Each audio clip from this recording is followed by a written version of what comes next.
Welcome back to Conversations with Chris and Crystal. Unfortunately, Crystal is taking care of a sick relative right now, so it's just me, but I brought my mom in to be a guest host with me. Hi. The first thing I think we'll start with is minimum wage. People are always saying, oh, I can't afford to buy anything, so they should raise the minimum wage so people can afford it. Well, here's the deal. Let's say minimum wage is $5 an hour. So you've got your $5 an hour here. And the stuff you want to buy is up here. So, gosh, I can't afford to buy this stuff up here, so that means you should raise the minimum wage to here so I can afford this stuff. Well, guess what? The stuff that cost this much before, the people who made it were paying their employees the minimum wage. So since that went up, they have to pay them more, which means their costs go up, which means the prices go up. So here we are again. Oh, well, now the prices are there, so we should raise minimum wage to $10 or $15 an hour so I can afford this stuff. Well, again, so you're going to just keep doing this. Does that make any sense to anybody? So why do y'all want to keep raising the minimum wage? Back when I first started working, minimum wage was $3.35 an hour. Back when I started working, it was minimum wage was $1 an hour. So see, and now they just keep raising it. I don't even know how much it is now, but it's too much.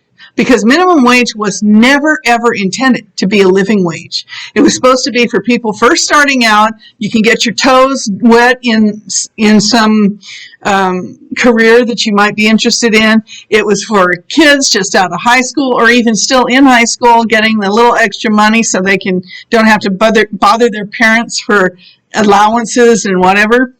It was for the older folks who are retired who might want a little extra spending money besides their Social Security. Now, those people, they don't want minimum wage raised way up here because that messes up their Social Security. And the young kids, what do they need $15, $20 an hour for? They don't. And for those of you who sit there and are like, oh, but I like flipping burgers and I want that to be my career forever. Well, then you have to live with the lower wages because that's ridiculous for you to expect people to pay more for a job that does not require very much in the way of skill and education.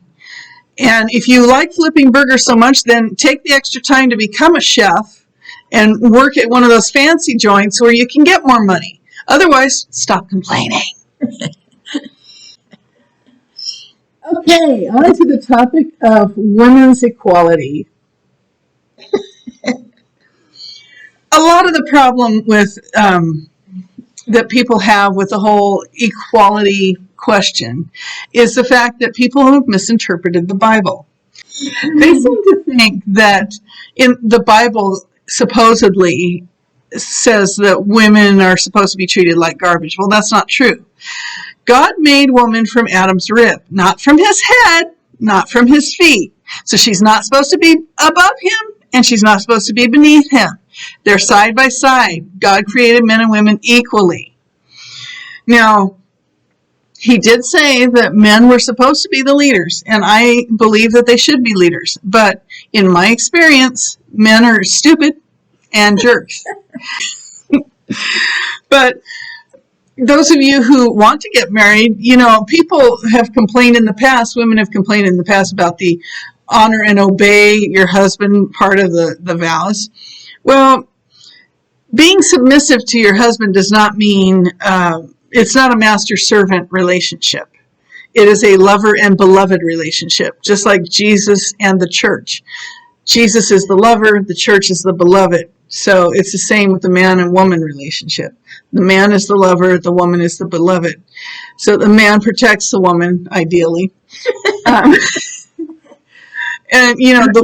I've always said, if you love someone, you should be willing to do things for that person and to help that person.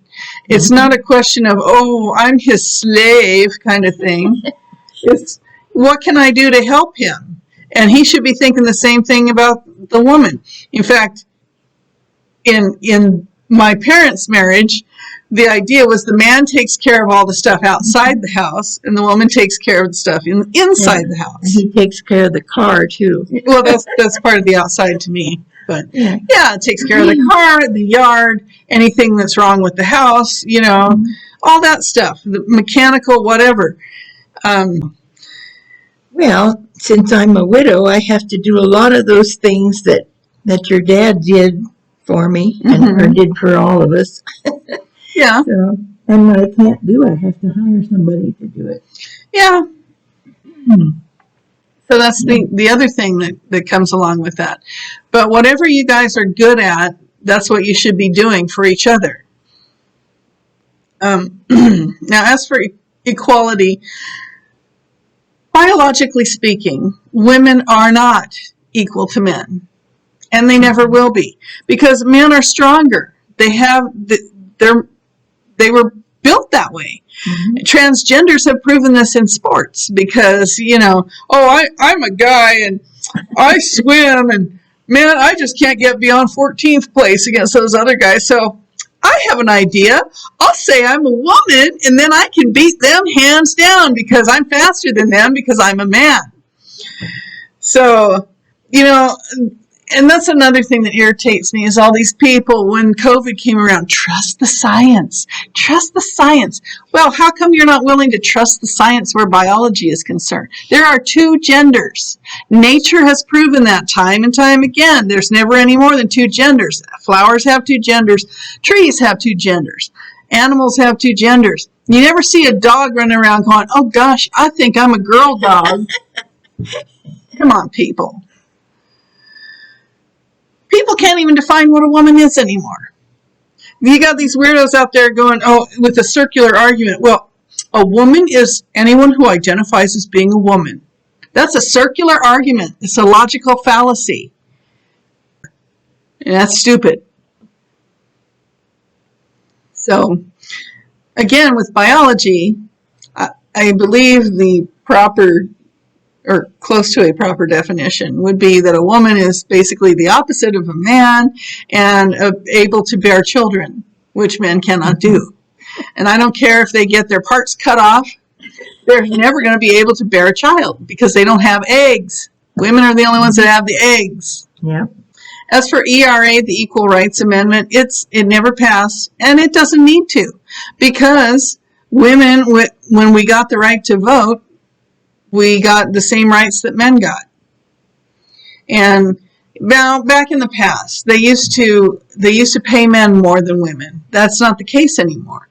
Women still claim, I don't get paid as much as a man. Well, that's because you're not in the same job that the man is. Now, let's say for instance, a school teacher. They get paid the same. It doesn't matter what gender they are. But if you're saying, I don't get paid as much as this construction worker does who's a man, that's not fair. Well, hey, you're not a construction worker, are you? You want to get paid what he gets paid? You do the job he does. That's the way it works. And all these people whining and complaining like, I'm a secretary, which they don't even call them that anymore. Now it's administrative assistant. But I'm an administrative assistant, and I don't get paid as much as my boss does, and that's not fair. Well, you become the boss, and then you get paid what the boss gets paid. Simple. Yeah, I did office work all my life. I didn't complain about, getting paid less than somebody else. Well, back in the day, I remember Uncle Alfred telling me one time that what they did was they paid the men more because the men were seen as the breadwinner. So, like, women at that time, women didn't work so much outside the home. So it was more like a hobby for them. But nowadays, that's not the case anymore. So they do. They pay what the men get paid. I started to laugh there because I was remembering when I first started teaching at my last job, the school counselor was teaching the history class, and I was sitting and listening. And he said something about how women don't get paid as much as men, and you can just ask Miss Carson about that. And I was thinking, yeah, well, when you're not in the room, we'll discuss that. Yeah. That's another thing, because that particular guy used to talk about how, teachers don't get paid enough. Well, then he went on to talk about how he used to put up hay. That was what he did for a living. And it's like, Okay, I have a pretty good idea that you're getting paid more as a teacher than you did as a guy that put up hay. Probably. And I know that teaching has been the highest paid job I've ever had in my life. So, again, it just annoys me when people talk about things that they really have no idea what they're talking about. I've been reading this book about the suffrage movement for getting women the right to vote. And in the 1800s, Elizabeth Cady Stanton, one of the women who fought for the right to vote, she was talking about when her father was a lawyer, and women would come to him crying and begging for his help. Is there anything I can do? The farm, I inherited the farm from my family, and now my husband has taken out this second mortgage on it so he could gamble, and we're going to lose the farm. Is there anything I can do? Well, there wasn't, because women in those days were considered the property of their father, and then if they got married, that property ownership transferred over to the husband. And anything that that woman brought with her was the man's property. No, that's not right. No. Plus, any children that she had for that good-for-nothing man ended up being his property as well. So if she wanted to leave because he's beating her up all the time, she had to leave her children there. No. There was a story, in fact, Susan B. Anthony, one of the other women who were fighting for the right to vote, she helped this woman and her 13-year-old daughter escape from her husband. Oh, well, first off, the woman's own brother encouraged her to go back to her husband, or at least send the child back and all this stuff, because the child is his. And then her own father tracked her down where she was hiding and had agents come and steal the daughter and take her back to the father, and she never saw her daughter again. That's not right. No, it's horrible. The woman has to go through having them, so it should be hers. I know. Well, fortunately, things have changed, and now, of course, you've got the men's rights movement going on with, well, why should the woman automatically get custody of the children, you know? Which in some cases I could see their point, because some women aren't fit to be parents. Yeah, true. People just shouldn't even be getting divorced. People, that's the other thing too that irritates me, is these people who, and I see it a lot on shows that I watch that take place in Britain, reality shows. They're like, oh, so-and-so and I have been dating for X number of years and we had a daughter together. And it's like, well, why didn't you get married first? I mean, you know, it's ridiculous. But here's where men really should get a say in things, is that whole abortion issue. Because if they're the one that, what's the word? Conceived. Conceived, yes. Cause the child to be conceived, then they should have a say on whether that child lives. And although, again, if they got married first, that wouldn't be an issue. So I just don't understand how people can be so stupid these days. But I don't either. Times have really changed. And not for the better in a lot of ways. I mean, it's good that women now have the same rights as men, but just the whole, well, and of course then the whole sexual revolution in the 60s is what caused a lot of this mess too, because back in the 1940s and 50s, people still, they got out of high school, they may have gone to college or not, but then they got a job, they got married, they bought a house, they had children. That's the way it worked.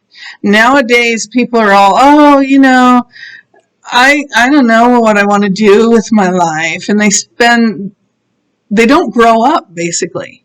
They spend their lives thinking about how they're free and, oh, I can, like men, oh, I can go and sleep with whoever I want to and no strings attached and whatever. But what have you got to show for it at the end of your life? Nothing. Men use love to get sex. Women use sex to get love.